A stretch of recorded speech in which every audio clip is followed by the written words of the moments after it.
ಬನ್ನಿ ಇದ್ರ ಬಗ್ಗೆ ಮಾತಾಡಲಿಕ್ಕೆ ಡಾಕ್ಟರ್ ಗೀತಾ ರಾಮಾನುಜಂ ನಮ್ಮ ಜೊತೆಗಿದ್ದಾರೆ. ಗೀತಾ ಅವರ ಕಾರ್ಯಕ್ರಮಕ್ಕೆ ತಮಗೆ ಸ್ವಾಗತ. ಮತ್ತೊಬ್ಬರಿದ್ದಾರೆ ಅರ್ಜುನ್ ದೇವಾಯಿ ಅವರು, ಕ್ರೀಡಾಪಟು ತರಬೇತುದಾರರು. ಅರ್ಜುನ್, ತಮ್ಮ ಕೂಡ ಕಾರ್ಯಕ್ರಮಕ್ಕೆ ಸ್ವಾಗತ. ಡಾಕ್ಟರ್ ದೀಪಾ ನಮ್ಮ ಜೊತೆ ಜಾಯ್ನ್ ಆಗಿದ್ದಾರೆ, ಗೃಹಿಣಿ ಮತ್ತು ಲೇಖಕಿ. ದೀಪಾ ಅವರು ತಮಗೂ ಕೂಡ ಕಾರ್ಯಕ್ರಮಕ್ಕೆ ಸ್ವಾಗತ. ಜಗದೀಶ್ ಇದ್ದಾರೆ, ಮಾನಸಿಕ ತಜ್ಞರು, ಅಭಯ ಆಸ್ಪತ್ರೆಯ ಮುಖ್ಯಸ್ಥರು. ಡಾಕ್ಟರ್ ಜಗದೀಶ್, ತಮ್ಮ ಕೂಡ ಕಾರ್ಯಕ್ರಮಕ್ಕೆ ಸ್ವಾಗತ. ನನ್ನ ಪ್ರಶ್ನೆ ಆರಂಭ ಆಗ್ತಾ ಇದೆ ಗೀತಾ ರಾಮಾನುಜಂ ಅವರ ಜೊತೆಗೆ. ಮೇಡಮ್, ಏನಂತೀರಿ? ನೋಡ್ತಾ ಇದ್ದೀರಿ ತಾವು, ವಿದ್ಯಾರ್ಥಿಗಳು ಈ ರೀತಿಯ ಹೆಜ್ಜೆ ನೀಡ್ತಾ ಇದ್ದಾರೆ, ಎಲ್ಲ ಒಂದು ಕಡೆಗೆ ನಮ್ಮ ವಿಫಲತೆ ಕೂಡ ಇದರಲ್ಲಿ ಕಾಣ್ತಾ ಇದೆ ಅನ್ನುವಂಥದ್ದು. ಏನಂತೀರಿ? ಅಲ್ಲ, ಮೂಲತಃ ಶಿಕ್ಷಣದ ನಾವು ಕೊಡೋವಂಥ ಧ್ಯೇಯನೇ ನಾವು ತಪ್ತಾ ಇದ್ದೀವಿ ಅಂತ ಅನಿಸುತ್ತೆ. ಅದು ಮನೆಯಲ್ಲಾಗ್ಬೋದು, ಸಂಸ್ಥೆನಲ್ಲಾಗ್ಬೋದು, ಅಥವಾ ಸಮಾಜದಲ್ಲಾಗ್ಬೋದು. ಇವಾಗ ಶಿಕ್ಷಣ ಅಂದಿದ ತಕ್ಷಣ ಅಕ್ಷರ ಜ್ಞಾನವಷ್ಟೇ ಶಿಕ್ಷಣ ಆಗಲ್ಲ. ಇವಾಗ ಇದೆಲ್ಲ ಆಗ್ತಾ ಇರೋದು ಅಕ್ಷರ ಜ್ಞಾನದಲ್ಲಿ ಸಫಲತೆ ಕಾಣದೆ ಹೋದರೆ ಸೋಲು ಅನ್ನೋದು ಬಂದಿದೆ. ಆದ್ದರಿಂದ ಇಲ್ಲಿ ಶಿಕ್ಷಣ ಅಂದರೆ ಏನು? ಮೂಲತಃ ಅವರು ಹೋರಾಟಗಳನ್ನು ಎದುರಿಸ್ಬೇಕು, ಸೋಲುಗಳನ್ನು ಎದುರಿಸ್ಬೇಕು, ಚಾಲೆಂಜಸ್ನ ಮೀಟ್ ಮಾಡಬೇಕು, ಫೇಲ್ಯೂರ್ಸ್ನ ಆಕ್ಸೆಪ್ಟ್ ಮಾಡ್ಕೋಬೇಕು, ಪೋಸ್ಟ್ಪೋನ್ಮೆಂಟ್ ಏನಾದರೂ ಆದರೆ ಅದನ್ನು ತಡ್ಕೊಳ್ಳೋ ಶಕ್ತಿ ಇರಬೇಕು. ಇದನ್ನೆಲ್ಲ ಮೂಲತಃ ವ್ಯಕ್ತಿತ್ವದ ವಿಕಸನವನ್ನು ಕೊಡೋದೇ ಶಿಕ್ಷಣ. ಅದರ ಔಟ್ಕಮ್ಮೇ ಫಾರ್ಮಲ್ ಎಜುಕೇಶನ್. ಏನಾಗಿದೆ, ಶಿಕ್ಷಣ ಅನ್ನುವಂಥ ಶಿಕ್ಷೆ ಆಗೋಗ್ಬಿಟ್ಟಿದೆ. ಶಿಕ್ಷೆ ಆಗಿದೆ. ತಾವು ಹೇಳಿದ್ರಿ ಹೋರಾಟ ಅಂತ, ಈ ಪೋಷಕರ ಹಾರಾಟವನ್ನು ಎದುರಿಸೋದೇ ಒಂದು ದೊಡ್ಡ ಸವಾಲಾಗೋಗ್ಬಿಟ್ಟಿದೆ ವಿದ್ಯಾರ್ಥಿಗಳಿಗೆ. ಅಲ್ಲ, ಪೋಷಕರನ್ನ ನಾವು ಪರಿಪೂರ್ಣವಾಗಿ ದೂಷಿಸೋದು ಯಾಕೆ? ಅದು ಅಲ್ಲೂ ಒಂದು ಪಾಯಿಂಟ್ ಇದೆ, ನಾನು ಹೇಳ್ತೀನಿ. ನಾನು ಒಬ್ಬ ಪೋಷಕಳೇ. ಅಲ್ಲ, ಏನಾಗ್ಬಿಟ್ಟಿದೆ ಅಂತಂದ್ರೆ ಮೇಡಮ್, ಈಗ ನೀವು ಯೋಚನೆ ಮಾಡೋದಕ್ಕೂ ಸಾಮಾನ್ಯ ಪೋಷಕರು ಯೋಚನೆ ಮಾಡೋದಕ್ಕೂ ಬಹಳಷ್ಟು ಇದೆ.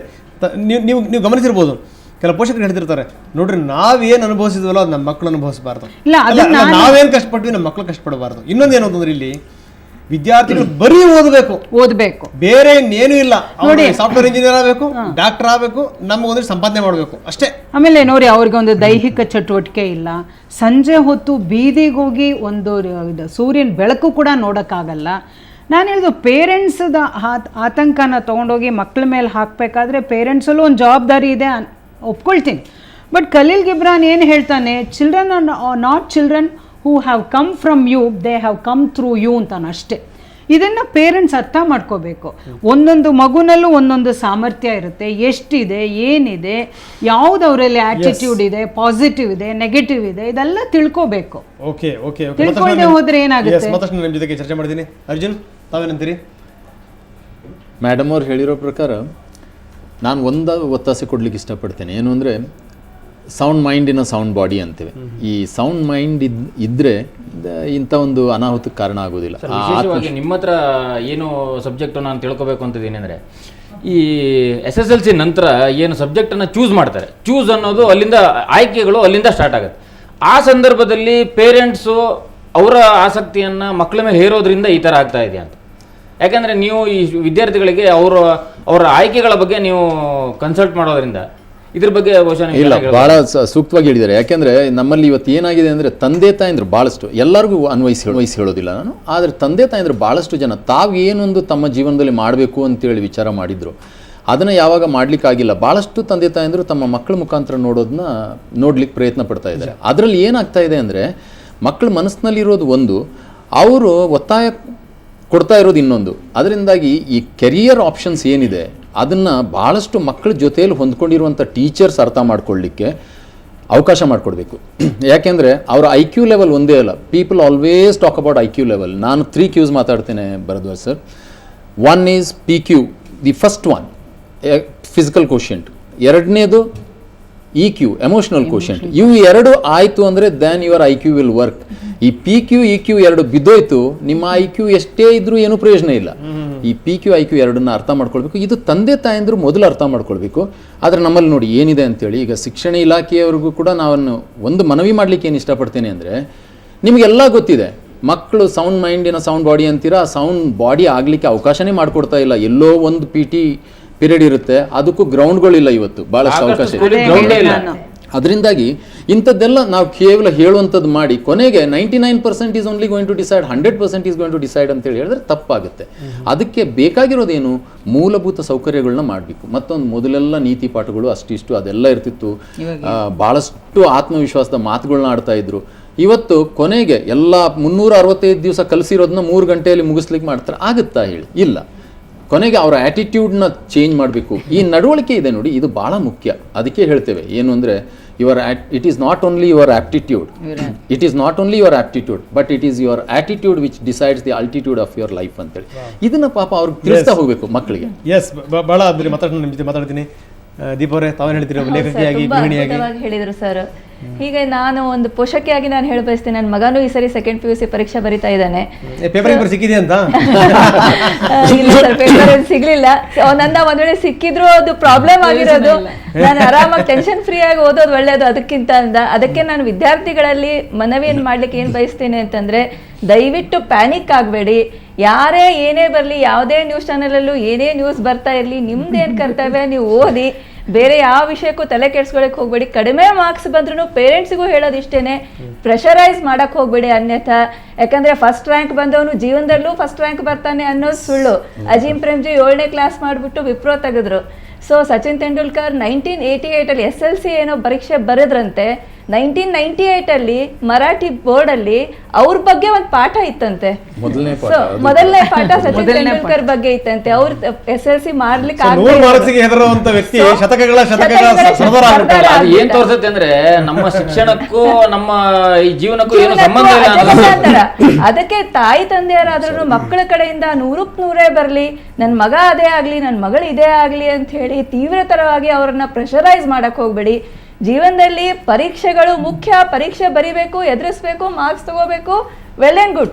ಬಟ್ ಈ 10 ವರ್ಷದಿಂದ SLC ಹೆಂಗಿತ್ತು, ಒಂದ್ ಕೆಲಸ ಕೊಡಿಸ್ತಿತ್ತು. ಬಟ್ ಇವಾಗ ಏನಿಲ್ಲ. SLC ಅಂದ್ರೆ ಡೇಟ್ ಆಫ್ ಬರ್ತ್ ಪ್ರೂಫ್ ಇದ್ದಂಗೆ ನೀವು ಮಾರ್ಕ್ಸ್ ಕಾರ್ಡ್. PUC ಆದ್ರೂ ಪರಿಸ್ಥಿತಿ ಹೆಂಗಿದೆ ಅಂದ್ರೆ, ಮೊದಲು SSLC ಆದವರು ಪೊಲೀಸು ಅವರು ಇಂಜಿನಿಯರಿಂಗ್ ಆಗೋ ಪೊಲೀಸ್ ಅಷ್ಟೇ. ಜಾಬ್ ಸಿಗಲ್ಲ, ಬಟ್ ಇಂಜಿನಿಯರ್ ಆದವನು ಪೊಲೀಸ್ ಆಗ್ತಾನೆ. ಈಗ PUC ಅನ್ನೋದಾದ್ರೂ ಅಷ್ಟೇನೆ. ಮುಂದೆ ಒಂದ್ ಒಳ್ಳೆ ಇಂಜಿನಿಯರಿಂಗ್ ಕಾಲೇಜ್ಗೆ ಹೋಗಕ್ಕೆ ಒಂದು ಅಡ್ಮಿಷನ್ ಟೆಸ್ಟೇ ಹೊರತಾಗಿ ಇದೇ ಜೀವನ ಅಲ್ಲ. ಇದರಿಂದ ಏನೂ ಆಗ್ಬೇಕಾಗಿದ್ದಿಲ್ಲ. ಸೊ ವಿದ್ಯಾರ್ಥಿಗಳೇ, ಪ್ಯಾನಿಕ್ ಆಗಬೇಡಿ. ನಿಮ್ದೇನ್ ಕರ್ತವ್ಯನೋ ಅದನ್ನ ಮಾಡಿ. Fine madam. ಡಾಕ್ಟರ್ ಜಗದೀಶ್ ನಮಸ್ಕಾರ. ಇದನ್ನ ನಾವು ಬಹಳಷ್ಟು ನಾನಾ ಕೋಣಗಳಿಂದ, ಆ್ಯಂಗಲ್ಸಿಂದ ನೋಡಬೇಕಾಗತ್ತೆ. ಇವತ್ತು ನಮ್ಮ ದೇಶದ ಆಸ್ತಿ ಏನಾದ್ರು ಉಳಿದಿದ್ರೆ ನಾಲೆಡ್ಜ್ ಒಂದೇ. ಯಾಕಂದರೆ ನಮ್ಮ ಸಂಪತ್ತು ಎಷ್ಟಿದೆ ಅನ್ನೋದು ಎಲ್ರಿಗೂ ಗೊತ್ತಿದೆ. 1.2 ಬಿಲಿಯನ್ ಸಸ್ಟೈನ್ ಮಾಡೋಷ್ಟಿಲ್ಲ.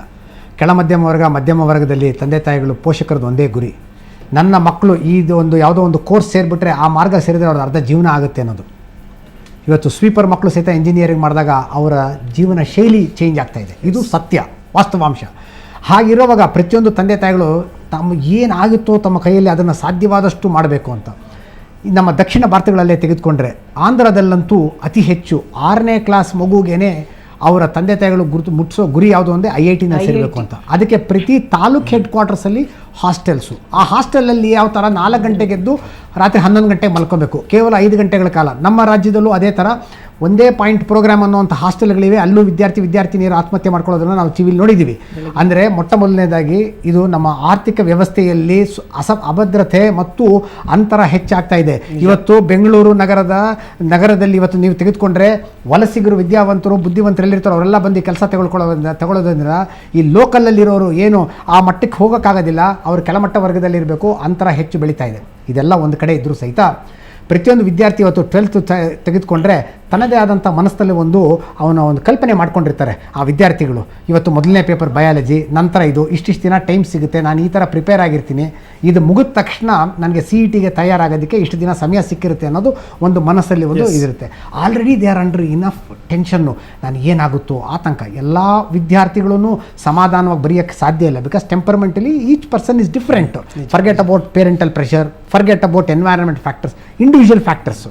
ಅದರಲ್ಲೂ ಈಗ ಸಣ್ಣ ಉದಾಹರಣೆ, ಬಯಾಲಜಿ ಪೇಪರು, ಫಸ್ಟ್ ಪೇಪರ್ ನಿರಾತಂಕವಾಗಿ ಬರೆದು ಬಂದು 5 ದಿನ ಆದಮೇಲೆ ಅದು ಸಹಿತ ಬಯಲಾಗಿತ್ತಂತೆ ಅಂದಾಗ ಅವರ ಕಾನ್ಫಿಡೆನ್ಸ್ ಕುಸ್ತೋಗ್ಬಿಡುತ್ತೆ. ತಮ್ಮದೇ ಆದಂಥ ಏನೋ ಒಂದು ಗುರಿ ಇಟ್ಟಿರ್ತಾರೆ.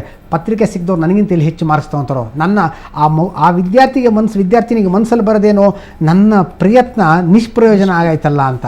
ಸೊ ಇದಕ್ಕೆ ನಾವು ಇವತ್ತು ಸರ್ಕಾರ ಇದು ಆಗಿರೋದು ಅತ್ಯಂತ ಖಂಡನೀಯವಾದದ್ದು. ವಿದ್ಯಾರ್ಥಿಗಳ ಮನಸ್ಸಿನ ಮೇಲೆ ಮತ್ತು ಪೋಷಕರ ಮೇಲೆ ಅತಿ ಒತ್ತಡ ಹೇರುತ್ತೆ. ಯಾಕಂದರೆ ಯಾವ ಪೇಪರ್ ಲೀಕ್ ಆಗಿದೆಯೋ ಆಗಿಲ್ವೋ ಒಂದಾಗಿ ನಿಂತೋದ್ರೆ ಅಲ್ಲ, ಒಂದರ ನಂತರ ಒಂದು ಇದೆಲ್ಲ ಅದರಿಂದ. ಬಟ್ ವಿದ್ಯಾರ್ಥಿಗಳಿಗೆ ನನ್ನ ಕಳಕಳಿಯ ಮನವಿ ಏನು ಅಂತಂದರೆ, ಇವತ್ತು ಕರ್ನಾಟಕ ರಾಜ್ಯದಲ್ಲಿ ಆಲ್ಮೋಸ್ಟ್ ಪ್ರತಿಯೊಂದು ಜಿಲ್ಲೆಯಲ್ಲೂ ಸಹಿತ ಮೆಡಿಕಲ್ ಕಾಲೇಜುಗಳಿವೆ. ಪ್ರತಿಯೊಂದು ಮೆಡಿಕಲ್ ಕಾಲೇಜಲ್ಲೂ ಮಾನಸಿಕ ರೋಗ ವಿಭಾಗ ಇದೆ. ಕಂಪಲ್ಸರಿ 3 ಪ್ರೊಫೆಸರ್ ಸೈಕ್ಯಾಟ್ರಿಸ್ಟ್ ಇರಬೇಕು, 30 ಬೆಡ್ ವಾರ್ಡ್ ಇದೆ. ಎಲ್ಲ ಕಡೆ ಸರ್ಕಾರ ಇನ್ನು ಮುಂದೆ ಈ ಎಕ್ಸಾಮ್ ಟೈಮಲ್ಲಿ ಹೆಲ್ಪ್ ಲೈನ್ನ ಓಪನ್ ಮಾಡಿಡಬೇಕು.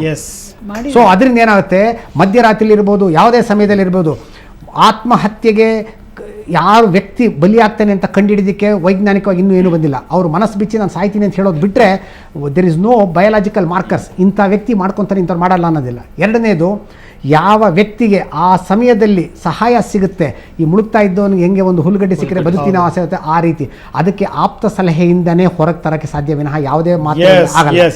ಯಾವ ಥರ ಆಪ್ತ ಸಲಹೆ ಮತ್ತಷ್ಟು ನಾನು ನಿಮ್ಮ ಜೊತೆಗೆ ಚರ್ಚೆ ಮಾಡ್ತೀನಿ. ಸೊ ಇನ್ನಷ್ಟು ಚರ್ಚೆ ಮಾಡೋಣ. ಜೊತೆಗೆ ಮಂಗಳೂರಿನಿಂದ ಕೂಡ ನಮ್ಮ ಅತಿಥಿ ಇದ್ದಾರೆ, ಅವ್ರ ಜೊತೆಗೂ ಕೂಡ ಮಾತಾಡೋಣ. ಕಾಗೇರಿಯವರು ಕೂಡ ನಮ್ಮ ಜೊತೆಗೆ ನೇರವಾಗಿ ಸಂಪರ್ಕಕ್ಕೆ ಬರ್ತಾರೆ, ಅವ್ರ ಜೊತೆಗೂ ಕೂಡ ಚರ್ಚೆ ಮಾಡೋಣ. ಅದಕ್ಕಿಂತ ಒಂದು ಪುಟ್ಟ ವಿರಾಮದ ಬಳಿಕ ಮತ್ತೆ ಮರಳಿ ಬರೋಣ.